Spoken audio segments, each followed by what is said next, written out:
घर का भेदी लंका ढहाए, ये कहावत सटीक बैठती है भारत के उस गद्दार और देशद्रोही ऑफिसर पर जिसने भारत में ही रहकर भारत का ही नमक खाकर भारत के साथ गद्दारी की और भारत की सारी खुफिया इंफॉर्मेशन दूसरे देशों को देता रहा। इस गद्दार के धोखे को शायद ही भारत की खुफिया एजेंसी और सरकार कभी भूल पाएगी। अब आप सोच रहे होंगे कि कौन था ये गद्दार, तो ये गद्दार ऑफिसर था रविंद्र सिंह। लेकिन आखिर भारत का ये ऑफिसर एक गद्दार कैसे बना? आखिर किस तरह से अमेरिका की खुफिया एजेंसी CIA के संपर्क में आया और क्यों इसने भारत के साथ देशद्रोह किया और इसके देशद्रोह से भारत को क्या क्या नुकसान हुआ, इसका पर्दाफाश किस तरीके से हुआ, ये सब दोस्तों जानेंगे आज के वीडियो में। तो चलिए शुरू करते हैं। 16 दिसंबर साल 1971 प्राइम मिनिस्टर इंदिरा गांधी की सत्ता में इंडिया पाकिस्तान वॉर के हालात पैदा हुए और इंडिया ने पाकिस्तान को बुरी तरह हराकर एक नया रिकॉर्ड बनाया। इस वॉर में बांग्लादेश का जन्म तो हुआ ही, लेकिन इसी के साथ एक डर भी पैदा हुआ और ये डर था अमेरिका का, जो ये समझ चुका था कि आने वाले फ्यूचर में भारत एक नई पावर बनकर उभरने वाला है और कहीं भारत अमेरिका को पीछे ना छोड़ दे। इसी सोच के चलते अमेरिका भारत में अपनी खुफिया एजेंसी CIA की खुफिया जासूसों को शामिल कराने में लगा ताकि भारत की सीक्रेट इंफॉर्मेशन अमेरिका को आसानी से मिल जाए। और CIA की इस चाल का खुलासा हुआ इंडिया पाकिस्तान वॉर के बाद की एक घटना से।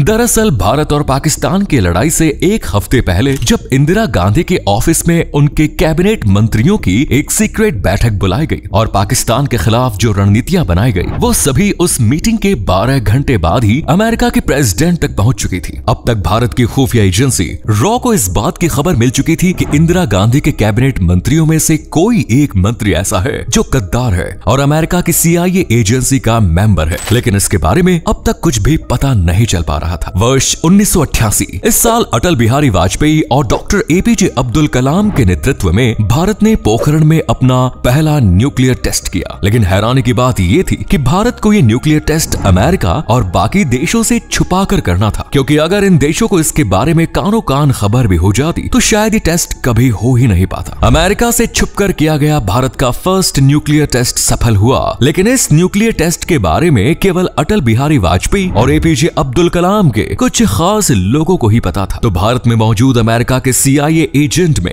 लैक ऑफ इंफॉर्मेशन के चलते अमेरिका तक ये खबर नहीं पहुंच पाई और इस मुद्दे को लेकर अमेरिका का CIA डिपार्टमेंट अपने उस एजेंट से काफी नाराज भी था और अपने इस एजेंट पर उसने कई तरह के आरोप भी लगा दिए। अब तक अमेरिका और CIA ये समझ चुका था कि अब उसे इंडिया की गवर्नमेंट एजेंसी में अपने एजेंट्स बनाने जरूरी हैं। तो अपने इस प्लान को अंजाम देने के लिए US और CIA ने इंडियन आर्मी के एक ऑफिसर को चुना और इस ऑफिसर का नाम था रविंद्र सिंह। ये इंडियन आर्मी का एक कैंडिडेट था जो बाद में अपनी सर्विस से मेजर के रैंक तक पहुंचा। उसके बाद अपने कुछ सोर्सेस का इस्तेमाल करते हुए ये साल 1986 में भारत की सबसे बड़ी खुफिया एजेंसी रॉ का मेंबर बना। लेकिन रॉ के बाकी मेंबर्स रविंद्र सिंह की बैकग्राउंड परफॉर्मेंस से खुश नहीं थे और वो चाहते थे कि इसे भारत में न रखकर विदेश में भेजा जाए। तो 1990 के दशक में रविंद्र सिंह का तबादला सीरिया के इंडियन एम्बेसी में कर दिया गया। फिर रविंद्र सिंह को हॉलैंड की इंडियन एम्बेसी में काउंसलर के पोस्ट पर भेज दिया गया और यही वो टाइम था जब US के CIA डिपार्टमेंट ने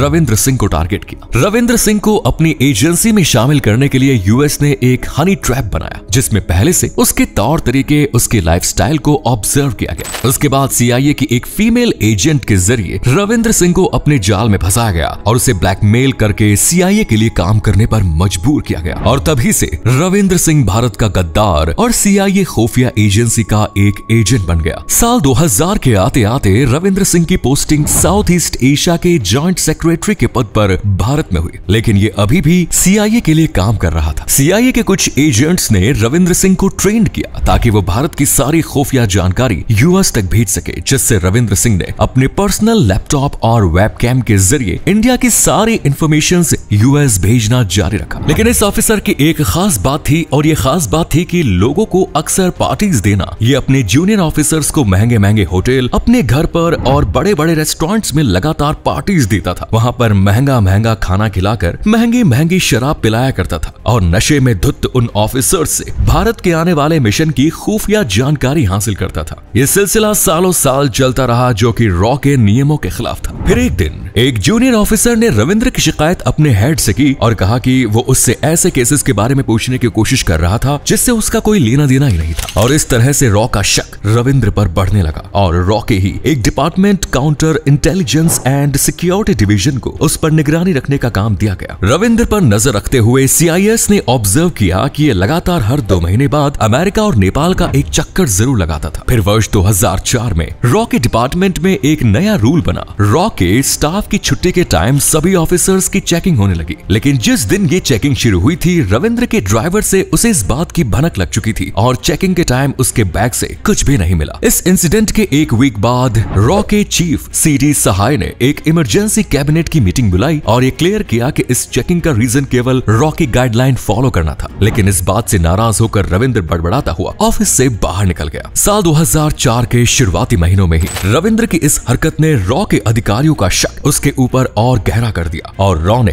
अपनी काउंटर इंटेलिजेंस यूनिट को रविंद्र के पीछे लगा दिया। CIU ने लगातार 4 महीने रविंद्र सिंह पर नजर रखने के बाद उसे रंगे हाथों पकड़ने की कोशिश की। इस निगरानी में CIU ने रविंद्र के ऑफिस में स्पाई कैमरा लगा दिया, फोटोकॉपी मशीन में बग फिट किया गया, रविंद्र की कार में ऑडियो बग लगाया गया, रविंद्र के घर पर कड़ी निगरानी भी रखी गई और मोस्ट इंपोर्टेंट रविंद्र के घर के सामने रॉ का एक ऑफिसर सब्जी वाले के रूप में तैनात हुआ ताकि उसके घर पर आने जाने वाले लोगों के बारे में नजर रखी जाए। लेकिन रॉ के फर्स्ट सर्वेलेंस में उनके हाथ कुछ भी नहीं लगा, तो रॉ ने रविंद्र के घर में स्पाई कैमरे लगा दिए और तब उन्हें पता चला कि रविंद्र अपने घर में मौजूद अपने पर्सनल लैपटॉप और वेबकैम के जरिए US को भारत की खुफिया फाइल्स ट्रांसफर करने का काम कर रहा है। अब रविंद्र पूरी तरीके से रॉ के निशाने पर था, लेकिन रॉ को रविंद्र को रंगे हाथों पकड़ना था। इसके लिए उन्होंने रविंद्र के पास एक सबसे अहम खुफिया जानकारी पहुंचाई। ये जानकारी थी इस्लामाबाद में होने वाले अमेरिकन मिशन की जानकारी रॉ के हाथों लग चुकी थी। अब रविंद्र इस तरह की और खुफिया इंफॉर्मेशन अपने ऑफिसर से हासिल करने की मांग करने लगा। अप्रैल 2004 में रविंद्र को इस बात की खबर लग चुकी थी कि वो रॉ की नजरों में आ चुका है और रॉ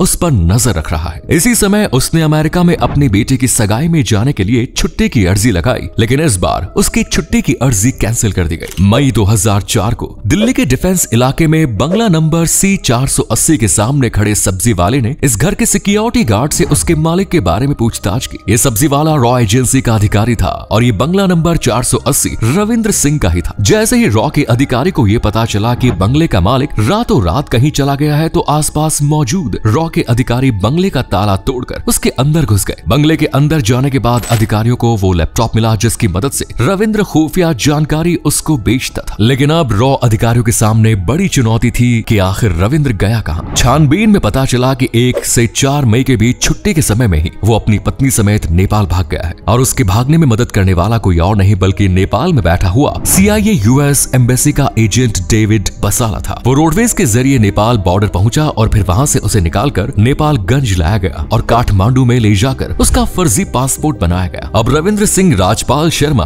और उसकी पत्नी परमिंदर दीपा शर्मा बन चुकी थी और इन्हें काठमांडू से अमेरिका भगा दिया गया। रॉ की छानबीन के चलते डेविड बसाला की सारी हरकतों के बारे में पता चल गया और जब इसकी खबर US एम्बेसी तक पहुंचाई गई तो CIA ने साफ अपना पल्ला झाड़ा और सारे आरोपों से साफ इनकार कर दिया। यहाँ ये जानना भी जरूरी है कि रॉ को रविंद्र के घर की छानबीन के समय करीब 20,000 फाइल्स मिली, जिन्हें उसने 600 मेल्स के जरिए खुफिया तरीके से CIA हैंडलर को ट्रांसफर किया। भारत के राष्ट्रपति तक ये खबर पहुंचने के बाद रविंद्र सिंह को उसकी नौकरी से निकाल दिया गया। रविंद्र सिंह अब तक अमेरिका पहुंच चुका था, लेकिन वहां जाने के बाद CIA एजेंसी ने उसकी मदद करने से साफ इनकार कर दिया क्योंकि अब वो CIA के लिए एक खोटा सिक्का बन चुका था। अब अमेरिका में भी रविंद्र सिंह का कोई ठिकाना नहीं था और साल 2004 से 2016 तक वो न्यूयॉर्क के मैरीलैंड में अकेला छुपता छुपाता रहा। भारत में रॉ के जॉइंट सेक्रेटरी पद पर तैनात एक प्रतिष्ठित ऑफिसर जो भारत सरकार से अच्छी खासी सैलरी और सर्विसेज का मजा उठा रहे थे, आज वो न्यूयॉर्क की सड़कों पर लावारिस से घूम रहा था। साल 2016 में वॉशिंगटन से डिप्लोमेटिक बैग में एक कोडेड मैसेज आया। इस मैसेज में पता चला कि एक एक्सीडेंट में रविंद्र सिंह की डेथ हो चुकी है और इस तरह रॉ के इस देशद्रोही और गद्दार ऑफिसर का खात्मा हुआ, या यूं कहा जाए कि उसे अपने बुरे कर्मों की सजा मिली। क्योंकि आप लोग खुद सोचिए, जिस ऑफिसर को भारत में इतना सम्मान दिया जा रहा था, भारत की इतनी खुफिया एजेंसी जिसमें भर्ती होने का लोग सपना देखते हैं,